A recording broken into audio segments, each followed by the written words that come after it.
rates drop, where should I put my money? Economic headlines can be confusing, but NPR is here to help you make sense of them. To support this coverage, please donate to the station today. Here's how. Visit WAER.org to get started today. You're listening to 88.3 FM, WAER Syracuse, your local NPR station from Syracuse University.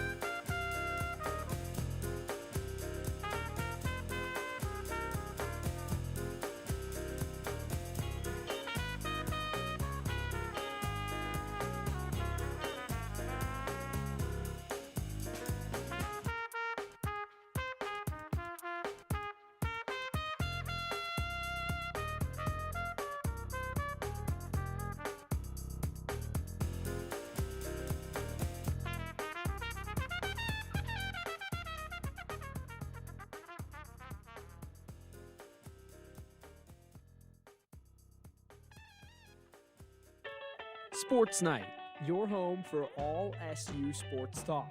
You know, whether it was a 5-goal win or just an overtime win, a win is a win, and especially in a loaded ACC, they're going to look back on this one and say, thank goodness we got a win. There's just, the question marks are so many that it makes you think, what if we are in for a second-year hangover? Autry is in obviously a bad situation because of all the backlash he's getting from the fans, because the pressure's high, right? But I also think he has a little bit of leeway. Breaking down everything from around the hill. They almost surrendered that lead in the fourth quarter, which is a concern of mine. I would have preferred to see a full 60-minute performance. And giving hot takes along the way. I'm just not convinced. Some of the transfers are promising, but if we look at what, national champions are made of, this team has none of that stuff. It's SportsNite, and it starts right now.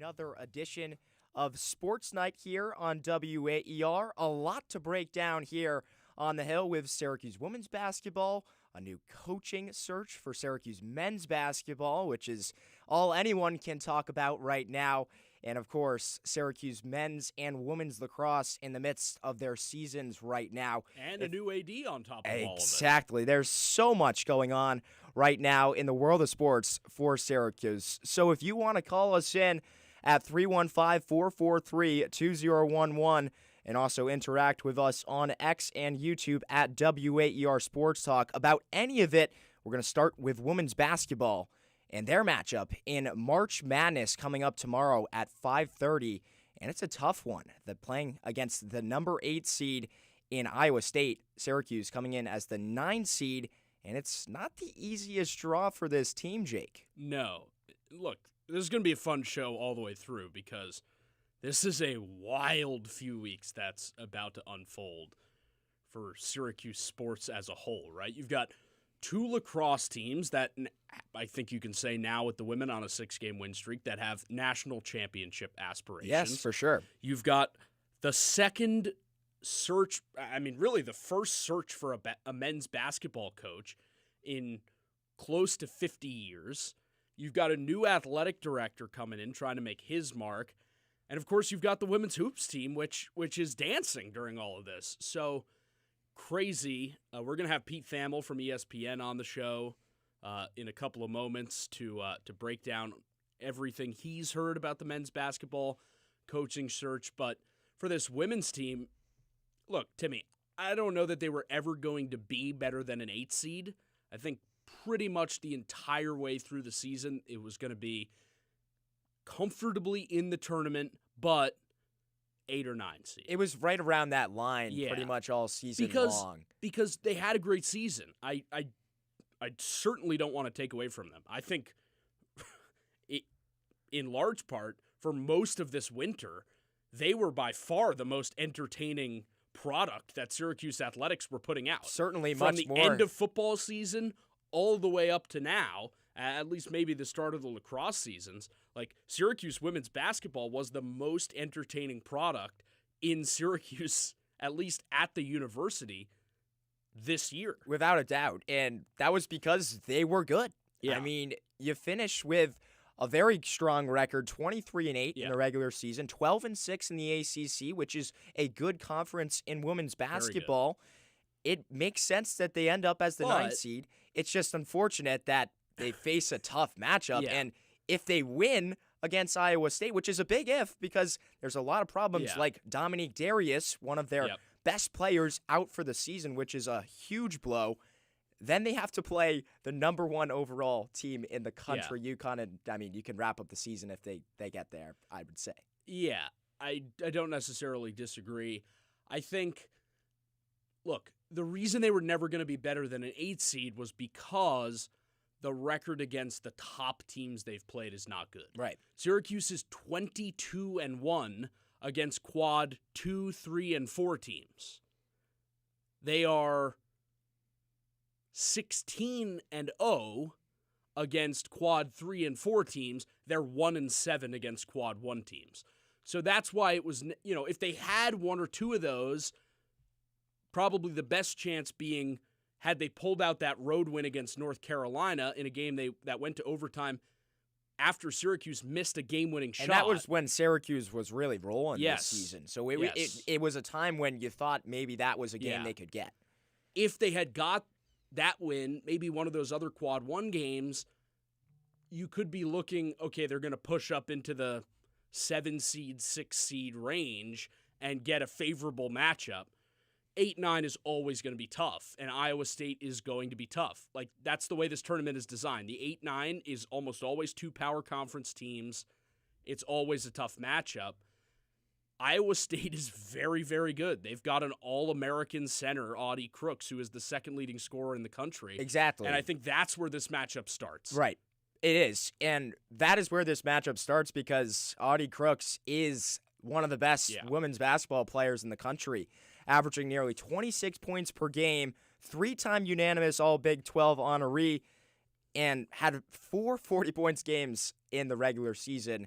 She's a really good player, and Syracuse hasn't faced many players like her this season because she's very unique. She's an absolute force in the paint, can get downhill and pretty much bully people in the paint. And Syracuse doesn't really have a physical presence. I don't know if I agree with that. I think they do. I think Uche Izoje is a very physical Yes, presence. she is, and for in sure. fact, I think Syracuse might have the edge on the inside, which is crazy to say with Audie Crooks for Iowa State. Yes, offensively, I think you can make that take because Audie Crooks, the one knock on her is she's not good defensively. Right. She doesn't move defensively. Yeah.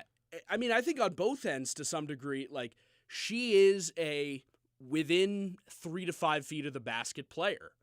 That's just how she plays the game. She's incredibly dominant. And she's very, very good at getting to 3 to 5 feet from the basket. Certainly.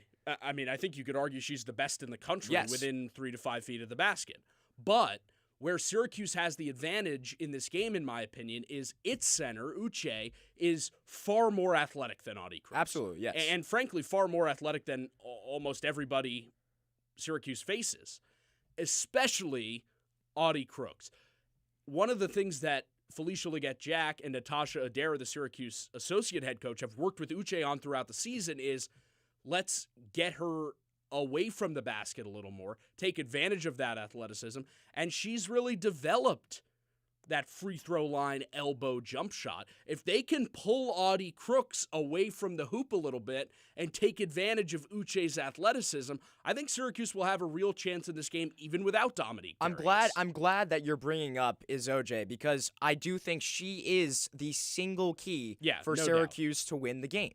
That is your weapon that you have. You have the ACC Freshman of the Year in her, and her talent is absolutely unmatched on this team, right? And Layla Filia, great shooter, can score some points for you. I do think it still hurts a lot without Dominique Darius, though. No doubt. That really is a huge blow. For me, the main thing why it's a big blow is the leadership presence you're getting from her. And is OJ as good as she's been all season? She's a freshman. Yep. This is her first time in March Madness. It's not easy to just go out, lead a squad, and that's kind of what she's going to be expected to do. Yeah, I will say, Sophie Burrows has been there, done that, right? She went to the tournament as a freshman 2 years ago, won a game for Syracuse over Arizona in the first round, and had the game of her career, still to this point, the game of her career against UConn in an 8-point loss in the second round for Syracuse her freshman year. That was not as good a UConn team as this one, but she has done it at Syracuse. Layla Felia has done it as well. Multiple deep runs in her college career at Michigan, and was on a Texas team that went to the Final Four last year. She didn't really play all that much, but was yes. on the team.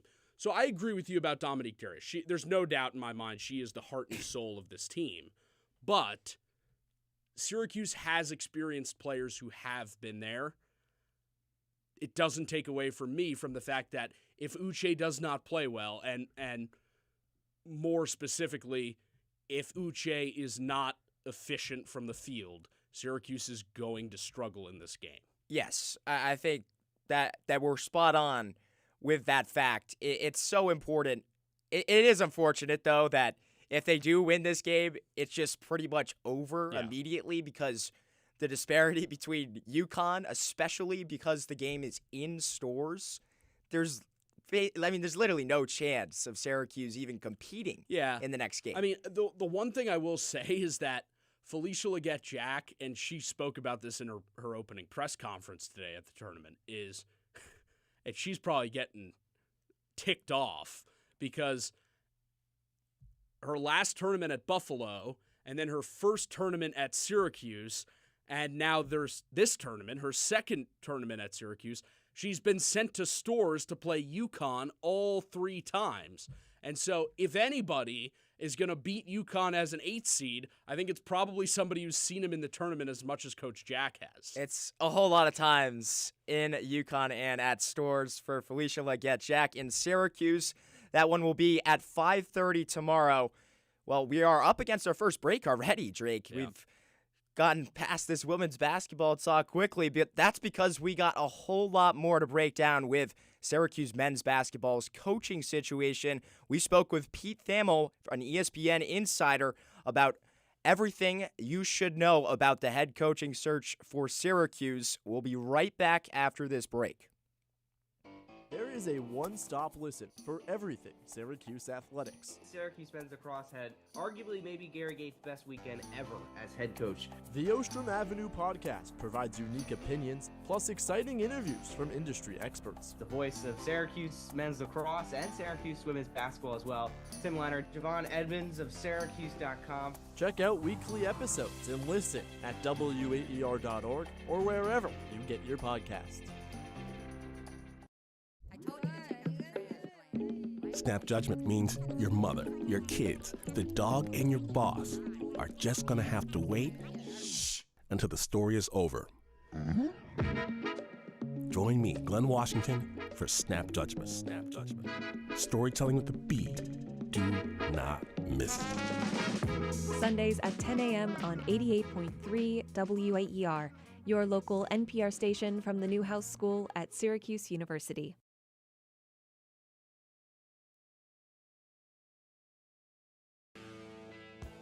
Inside, left block, stops, pivots, looks for an option, works on Starling, the fadeaway for the win, off the right rim, no good! We got extra basketball!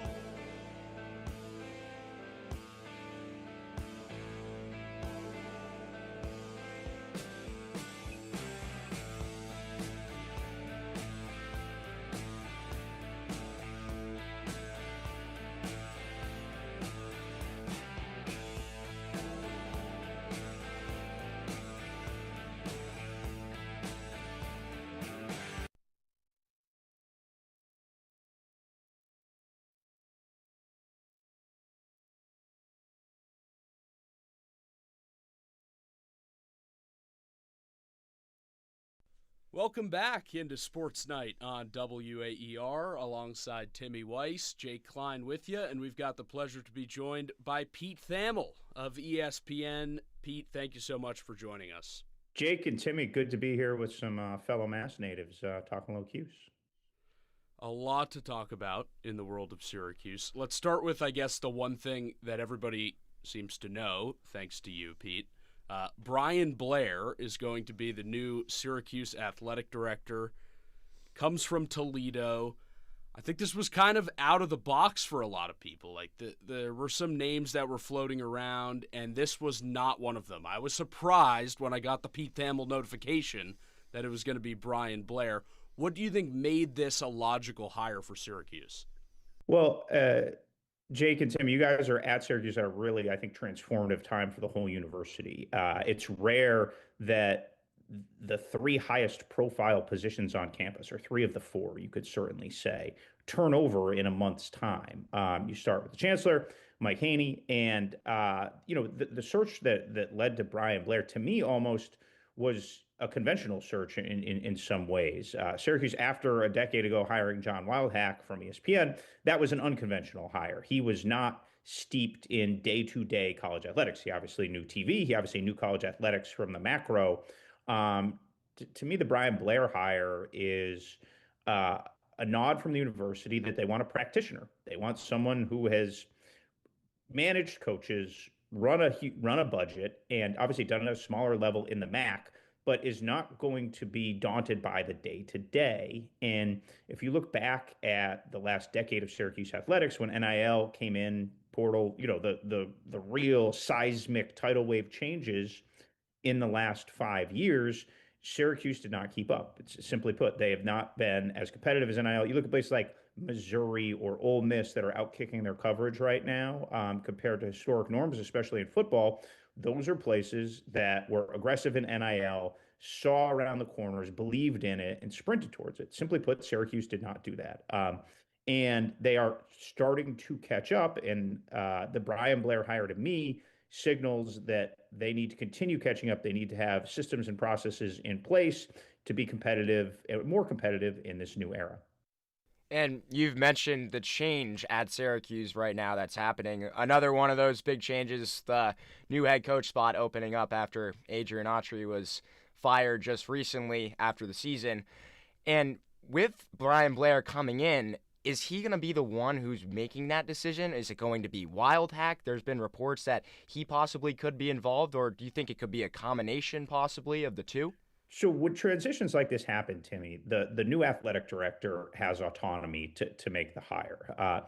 John Wildhack did what he should have done in his situation. He went and did background and dug in and took a look at the landscape when it became obvious that Adrian Autry was being fired. But if you're Brian Blair, this is the single most important hire of your tenure. And it's going to happen likely within 10 days of being hired. So it's his, and he is going to own it, and he has full autonomy, my understanding, to go and execute it. And I think it's important to understand that, well, John Wildhack still may be the AD in title until June or whatever it is. Brian Blair is steering the ship, as he should be, right? Like there was a reason why this was all sequenced the way it was. They hired a new chancellor. He got a few days to meet the candidates and to discuss and vet and get comfortable, because he's going to have to live with that person running athletics. Brian Blair was hired, and now he has a few days to dig in, because he is going to have to live with this basketball coach hire. And it is rare you see multiple shotguns like this, right? You see the chancellor come in soon after, right? Days after, and it could have even been sooner, because they kind of had a few candidates teed up. Go with an AD candidate, and then, but they fired Red Autry before they announced Brian Blair, and that sequencing was telling, because you don't want to bring in a new person and have the first thing they do fire a coach. So, but yeah, it's Brian Blair's ship right now, and it will be interesting to see where he ends up landing. It's these searches are always complex. So before we get into the candidates of this basketball coach search, I think one of the big overarching concerns for Syracuse fans is that the NIL is not competitive right now. and that they're losing out on coaches to other programs that they frankly should not lose out on. What do you know about the financial state of Syracuse, one way or the other, good or bad for Syracuse fans? I think Syracuse is in solid shape from an NIL standpoint. I would say it's an upper middle class ACC basketball program right now. Now, look, anyone who says NIL numbers with like definitively is just simply wrong. Like, you don't know what other people are spending. A, there's no database, there's no warehouse, and B, we're sitting here, in mid-March.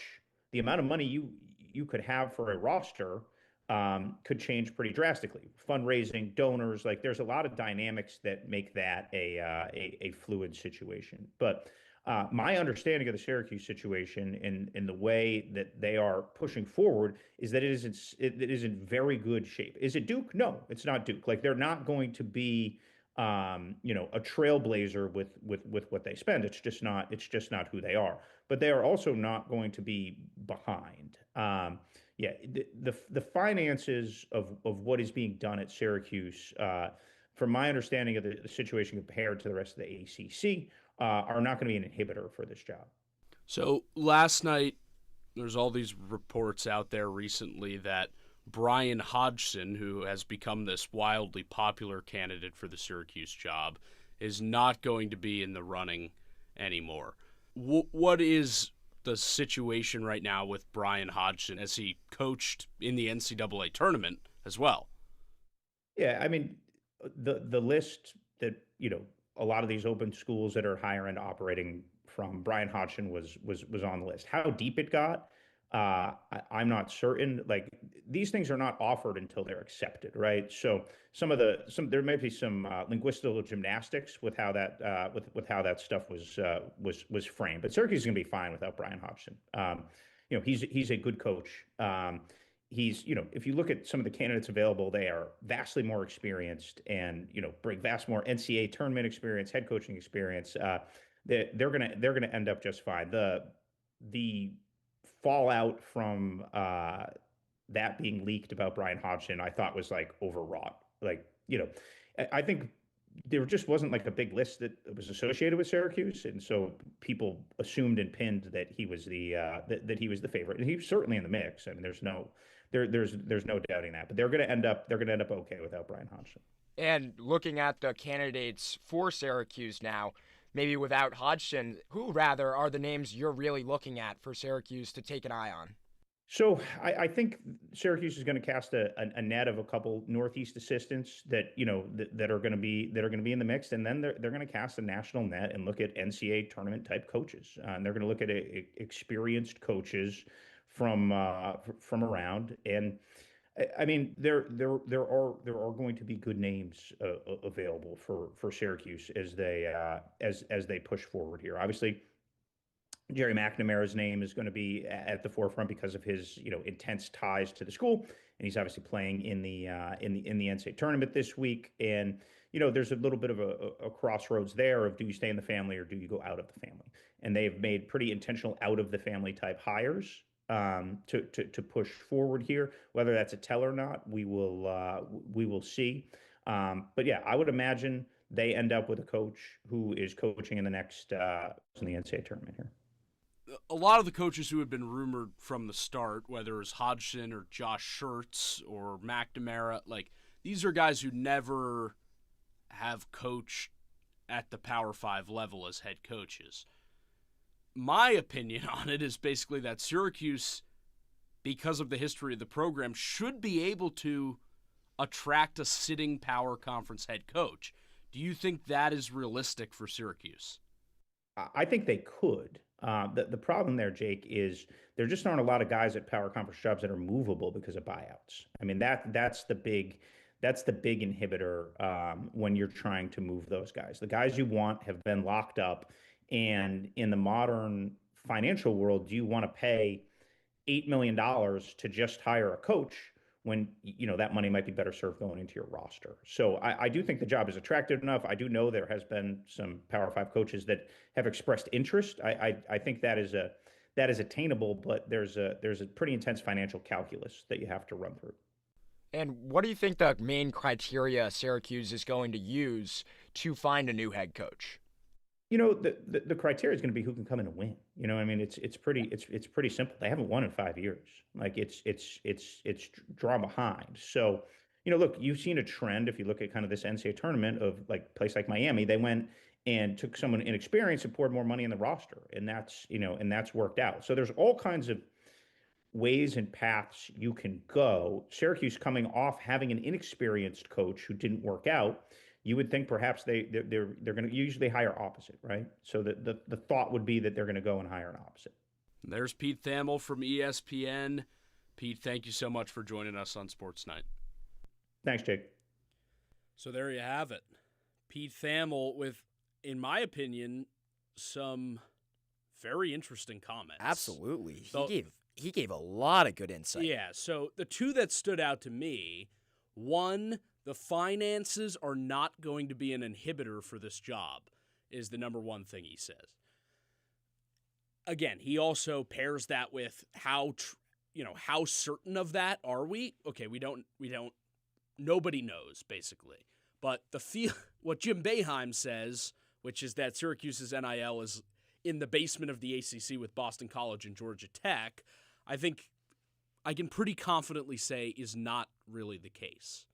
Yeah, the one thing that stood out for me, Jake, was his tone and how confident he was that Syracuse was going to have very good options to be the head coach. Because there was some questions of, now Hodgson's doesn't want to be the Syracuse coach. Who's going to be in that list at first, at least? People were saying that they weren't really confident with the rest of the pool, but he was very confident that Syracuse was going to have plenty of options outside of Hodgson. If you had any thoughts on what Pete Thamel had to say, give us a call. 315-443-2011 is the number. 315-443-2011. We'd love to hear from you. We're talking hoops and lacrosse up until 9 o'clock here. Jake Klein alongside Timmy Weiss on SportsNite. Yeah, interesting situation with Hodgson, because I don't have any doubt that Brian Hodgson is a good basketball coach.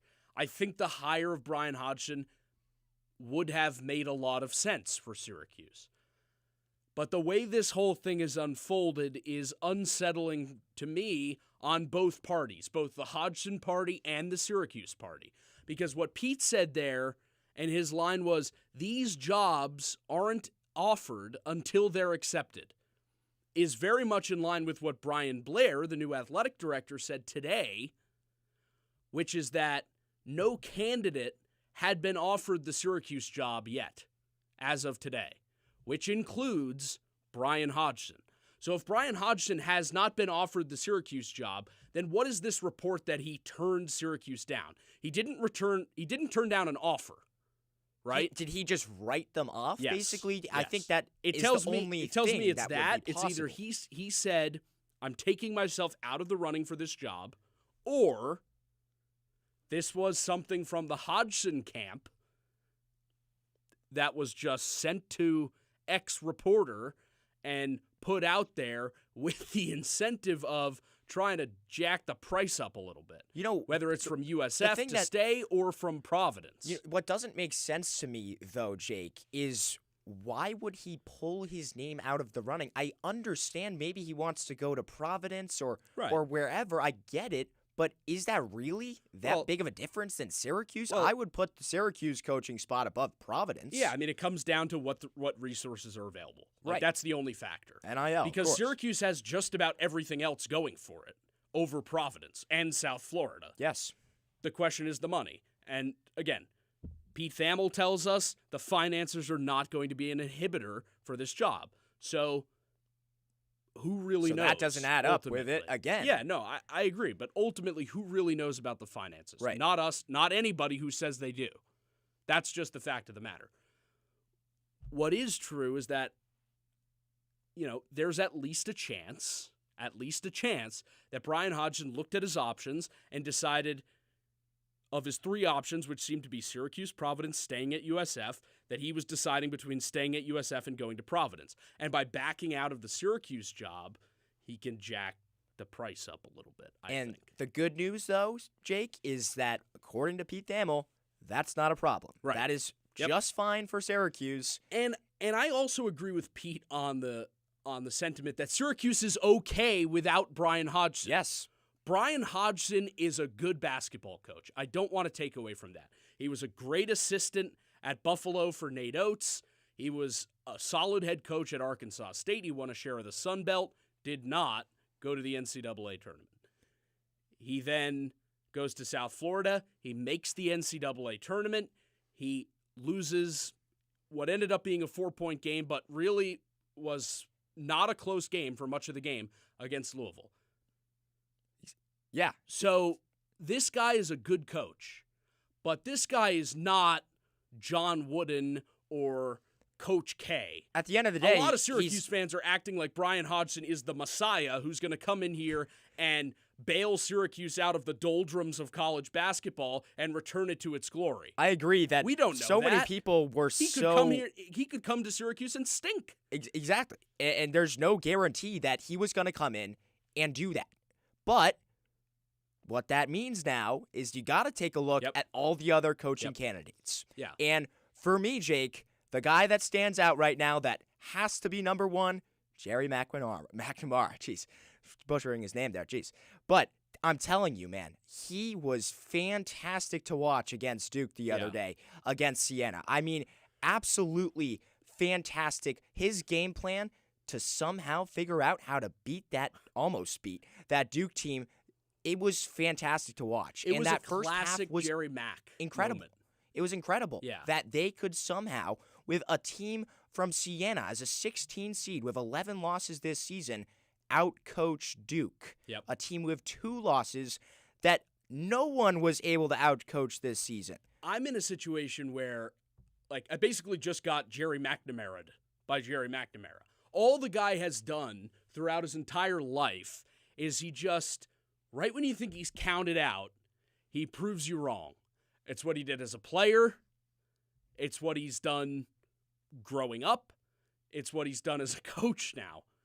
Just when everybody in this fan base said, nope, we cannot have another hire from inside the Boeheim coaching tree. We can't do it. Doesn't matter. It's going to be a disaster if you hire Jerry McNamara. In one half of basketball, with 5 players on the floor, he flipped the opinion of Syracuse basketball fans. And now, I mean, from what I'm seeing, like half this fan base is just like, give me Jerry McNamara, he's the guy. And I'm starting to agree with them. It sounds crazy when you put it like that, but I'm so with them. I really saw everything I needed to see against Duke that other day. You don't just come in as a 16 seed and do that, especially when it's the number 1 overall seed in the tournament. Right. And it was you have incredible. to keep in mind, 2 rotation players, a starter and a bench player, are out for that game. Plus, their starting small forward before the conference tournament was ruled ineligible by the NCAA.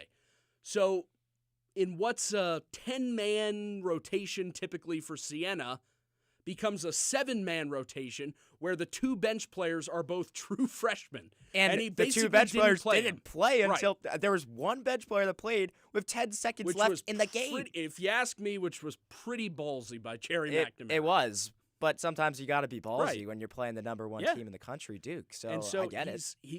To some degree, he has reeled me back in on the idea of Jerry McNamara to be the head coach.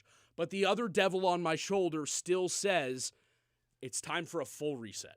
And I think if you put a squirt gun to my head, I would say Syracuse still goes outside the family, so to speak. It's interesting. And the reason I say that is because they've hired an athletic director from outside the family. True. There were very clearly, multiple finalists for the athletic director position with ties to Syracuse. Heather Lyke was clearly a candidate. She is already in-house under Kent Severud and John Wildhack. I think they definitely made the right decision still. I agree. Going with But Carparelli was a candidate also. He went to Syracuse. They made a conscious decision to not hire a Syracuse person, which tells me they're at least strongly considering not hiring a Syracuse person. So then the question becomes, if not Jerry McNamara, who? Right. And the first name I go to outside of McNamara is Tony Skinn. Yeah. George Mason, head coach, 2025 Atlantic 10 Coach of the Year. He's put together arguably one of the best coaching starts in that program's history. Yeah. So he's had the success, and you got to go back to the same thing with McNamara, that it's an outside of the Power 5 conference coach, though. Yeah. And that's the case with a lot of the candidates here, right? And I don't like that. And I don't either, Jake, to be honest. But you like Jerry McNamara. Yes. He's never been a head coach in the Power 5. But the difference is that he just proved that he could play at the in highest one level. game. Okay, it's one game. How does Adrian Autry has not done that in 3 years? No, I don't disagree with you. I don't disagree with you. But my question, and what I've been wondering for the last day and a half, is how did we go from this guy will be terrible, under no circumstances can Jerry McNamara be the coach, to this guy is going to come in and save us because of 20 minutes of basketball where he was in front of Duke? Yeah, yes, because it was against It's one Duke. game. I get it. How do you know it wasn't a total fluke? You can say it's a fluke. I understand your point, but you don't just have a fluke against a team that had 2 losses. Sure, in some crazy world, maybe it was like that. They lost the game. Yes, of course they lost the game. They were the number 16 Could seed. you imagine if Syracuse was playing Duke this past season and was right in the game the whole time, and then Adrian Autry didn't call a timeout as his team failed to score a basket for 7 minutes? Well, the one thing Could is, you imagine what the reaction to that would have been? Yes, the one People thing would have been going ballistic. The one thing is, But it Jerry that wouldn't have, McNamara does it, and it's okay because he's it at wouldn't have- Siena, and it was a close game against Duke. It wouldn't have happened though with Syracuse because Syracuse got absolutely Right. blown No, out I get it. when they I get it. played against So, Duke. The other, I think, interesting candidates here that have kind of swirled around are Luke Murray and Kamani Young, who are the assistants, both great, highly regarded assistants for Dan Hurley at UConn. For me, they're going to be great head coaches one day. Both of them are elite X's and O's coaches. They're elite recruiters. But it's not the same situation at Syracuse as it is at UConn. And I've said this on this program before. At UConn, they have free reign to go after whoever they want with pretty much however much money. Because A, they do not put a lot of money into football. They don't have to. They don't They're put any money independent. into football practically. That's the reason their Exactly. football coach left and went to Colorado State. Yes. Right? So, A, they're getting a lot more of the $20.5 million revenue share than basketball will get at Syracuse. And B, it's a public state university whose athletic department can comfortably lose $50+ million every year. That is not the case at Syracuse. At Syracuse, you have to be balling on a budget, basically. The athletic department has to break even. And so I love Kamani Young and Luke Murray as basketball coaches. They're going to be great head coaches one day, but it's not the right fit for Syracuse. The other thing I don't like is that they are assistant coaches. Yep. I don't think Syracuse should go with another coach that was an assistant. You saw what happened with Adrian Autry.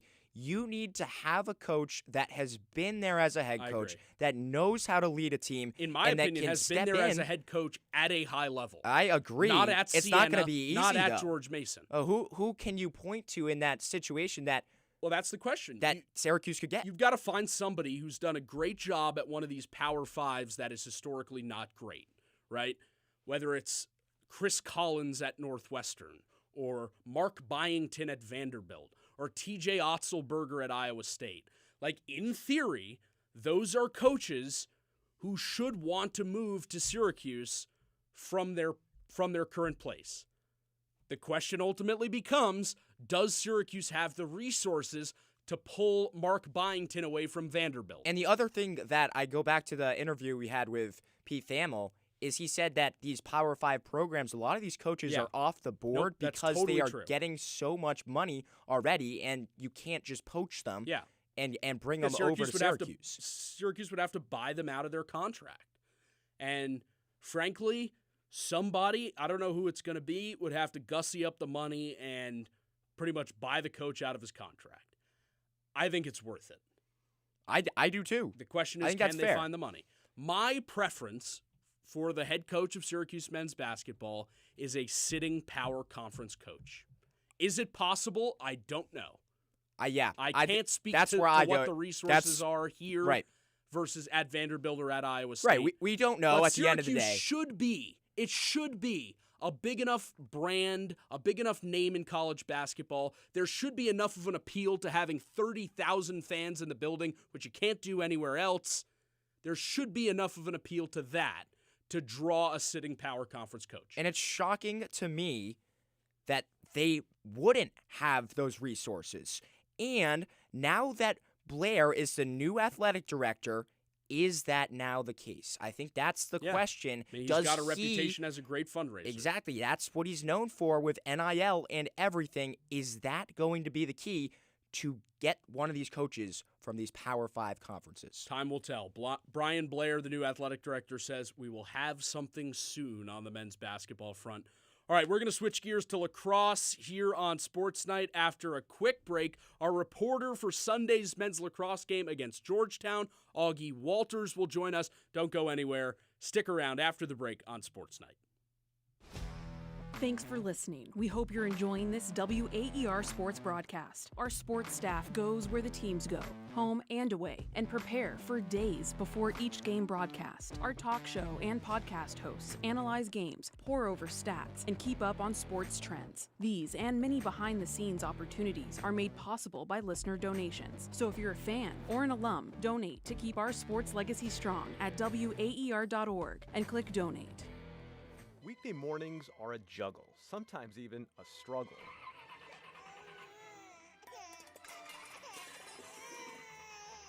Morning Edition from NPR News eases you into your day and keeps you company through the chaos of a busy morning.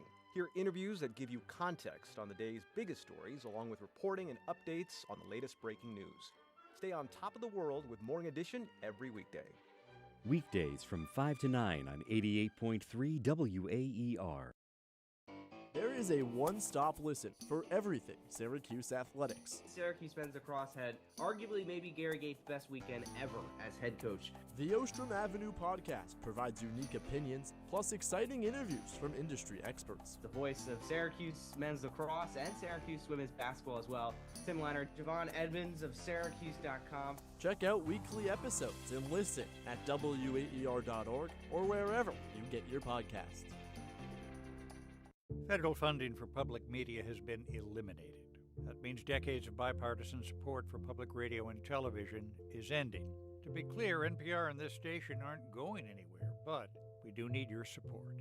Please give today to help keep rigorous, independent, and irreplaceable news coverage available to everybody, free of charge. Here's how to donate, and thank you. Visit WAER.org to get started today.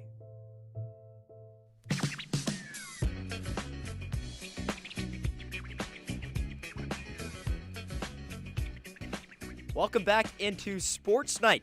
We got you covered up until 9 o'clock tonight. Timmy Weiss alongside Jake Klein. And we've already talked a lot about the Syracuse coaching situation, which will be very interesting to see how that shapes up. A possible decision coming soon on the Syracuse men's basketball coach. But it's time to switch gears and talk about the Syracuse men's lacrosse team, which is in the midst of their season, and they're doing quite well right now. Number 8 team in the country.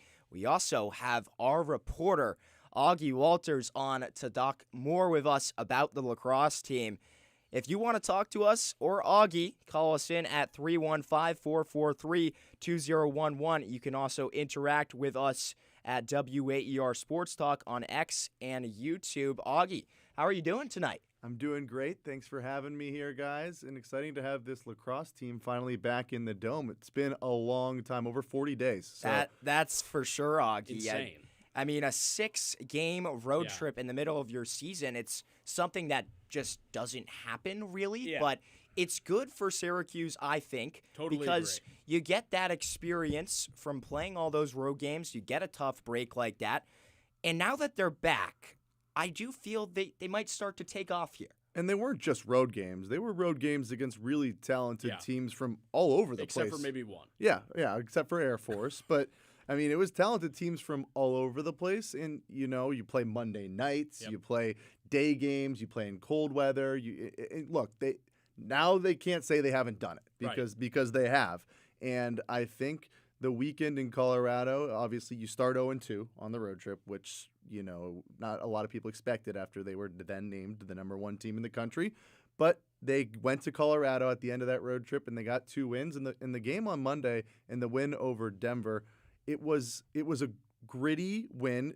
However, the 13-12 score, it felt like it should not have been 13-12. But at the end of the day, they did escape with a win. But I do have some concerns. I think my ultimate takeaway was that was a weird road trip, which is exactly what they needed.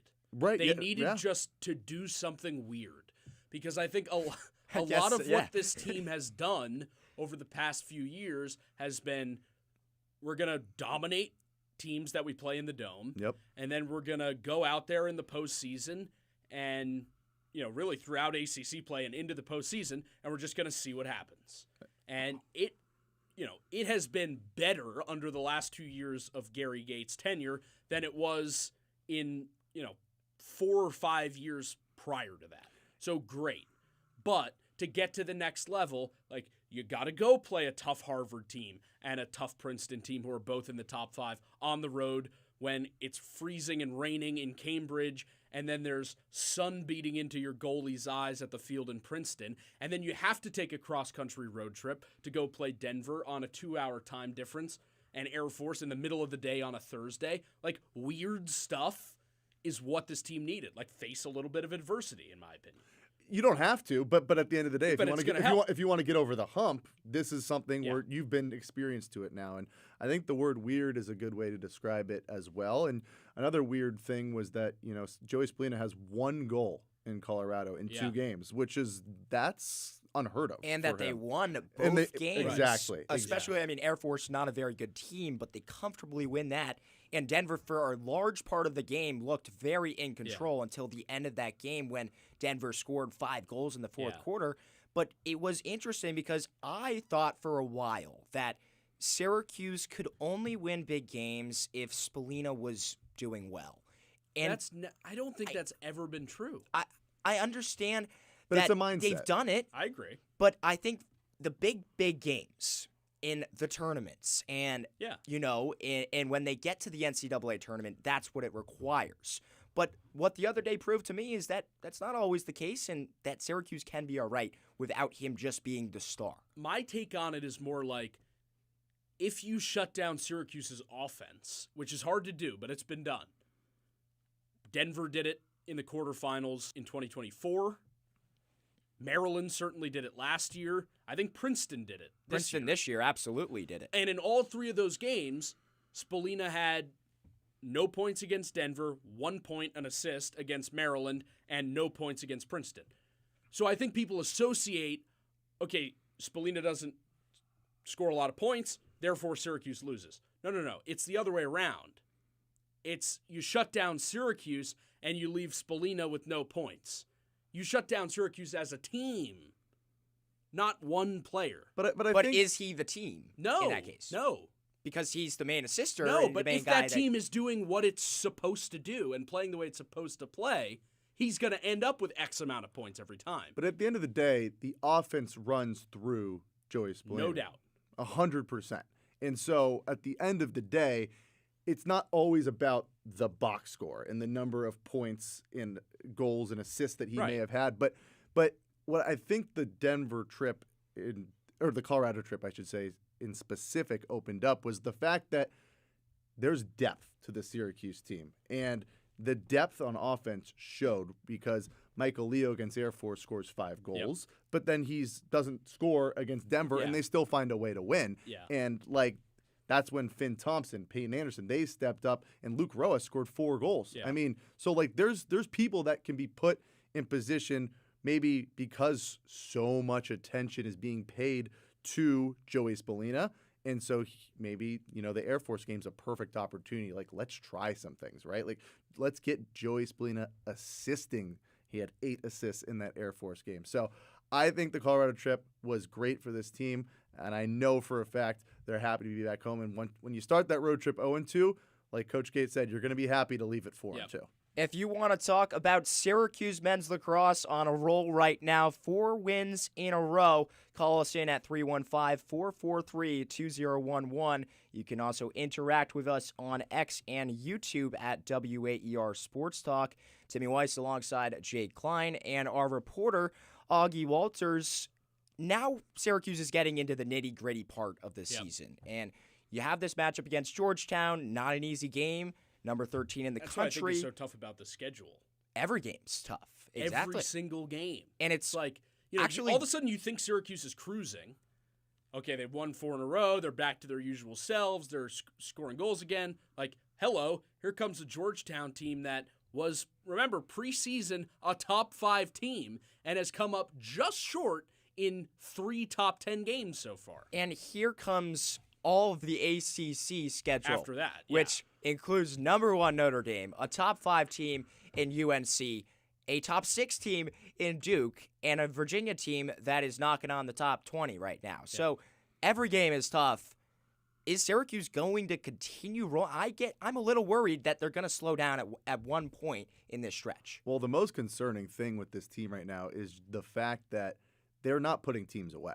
And they're getting leads, and then they're just having quarters where they just let it slip away. And it's a lot of momentum with this team. It feels like once they lose momentum, they struggle to get it back quickly. There's no like another team's going to score 2 goals and then Syracuse is going to figure it back out. No, they're scoring 5 goals. They're scoring 6 goals.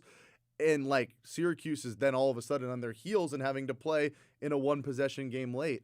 And the fiasco in Denver was probably the best example. Of course, 5 goal, and it starts with the faceoffs. Yep. The Syracuse loses 5 out of the 6 faceoffs in that 4th quarter, and again, it's like they have to have killer instinct, and they did not in that game, and they're lucky to have walked away with the win, I should say. And that concerns me, and that is something where you're gonna need to address that. I also think the penalty on Drew Angelo, which was not a good penalty call, I will say. You look at the replay. Basically what happened is you had 2 guys running off the field who crashed into each other, and the ref sees the Denver guy on the floor and says, 2-minute penalty, that's a lockup, and Denver goes on a 5-0 run. But for me, the problem or 4-0 run. Right. The problem for me is after that happens, you have to be able to move past that and bear down and get some stops and not let that one penalty become 2.5 straight minutes of quarter-long issue. Which to be fair, they did enough. They got enough stops, barely. By 5, and then they're winning by 1 after that penalty. Agreed. Stop. And it was not good enough at all. Yeah. You can't keep doing that.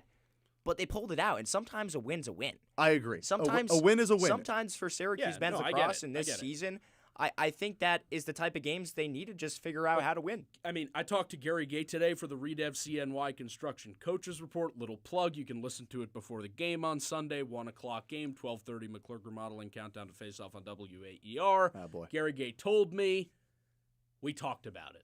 Like, we can't let it fluster us that much, is in so many words what he said. And I could not agree more with that, which then brings you to a Georgetown game against a team that, in my opinion, is deceptively very good. No, and I think, to your point, a win is a win. But to the point you also made, Timmy, is that, like, the schedule doesn't get any easier. And and the win is a win mentality. Like, that isn't going to be able to last forever. I don't know. I think it does last forever. Like, think about it this some way. of these teams coming up, if I Syracuse think it will wins last. every game the rest of the season by 1 goal, they're the national champs. Great. But at the end of the day, if they give up spurts where they're giving up 5 goals in a row, they're going to lose a game. To Notre Dame, they're not going to win. They're not going to win if that happens. I agree. There's very little doubt in my mind that Syracuse is going to lose another game this season. A better question is how they're going to fare in ACC play. Yeah. Obviously, every game is going to be super tough. I think Sunday is a good look at what ACC play is going to look like. Yeah. Like, Georgetown is an ACC caliber lacrosse team. They've lost to Notre Dame by 6 already this season. in their one ACC battle, but Notre Dame the one seed in the entire they had country. a narrow loss to Richmond as well, which is I think the number two team in the country. Exactly. No, this Georgetown team has beaten the subpar teams. Yeah. They beat Penn pretty handily actually, which is I think it's a good Penn team. And Syracuse did not. Right, but they have not beaten the good teams. They have not found a way to win. No ranked wins yet for this Georgetown team. Right. That Penn game was when Penn was unranked. And to me, that means like Georgetown's going to come out even harder especially because they're about to begin Big East play. They've got one more ranked opponent after Syracuse, and then they start Big East play. And the Big East is bad. They're not going to play at all the good teams. St. John's is bad. There's a huge Marquette chance. is very bad. Providence is not great. This is the resume builder right here. Right. So, this is one of the last chances for Georgetown to get a good win and set itself up to make the NCAA tournament if it doesn't win the Big East. And it's also Georgetown Syracuse, which you don't get that anymore, right? So there is some excitement with this is the rivalry that we once had and loved. And it didn't happen in basketball this season. Yeah, exactly. So it's going to be settled on the lacrosse field. Right, exactly. What's the Georgetown-Syracuse rivalry in basketball looked like recently, to be honest, as well. So, but I'm excited for this game. I think it's going to come down to the wire. I think it's going to be a game where Syracuse has to make plays in the fourth quarter they're going to have a lead, but they're going to have to make plays to make sure they get the win. Does Spallina need to be the guy that's kind of carrying the team for you? He shouldn't, in my opinion. I don't think he does. He should never need Syracuse, as it's presently constructed, should never need Joey Spallina to have a 5-point game. Never? Never. They should never need Joey Spallina to have a 5-point game. Now, when they play well, he is almost always going to have a 5-point game just as a byproduct of the way they play, the way they move the ball, the way they distribute.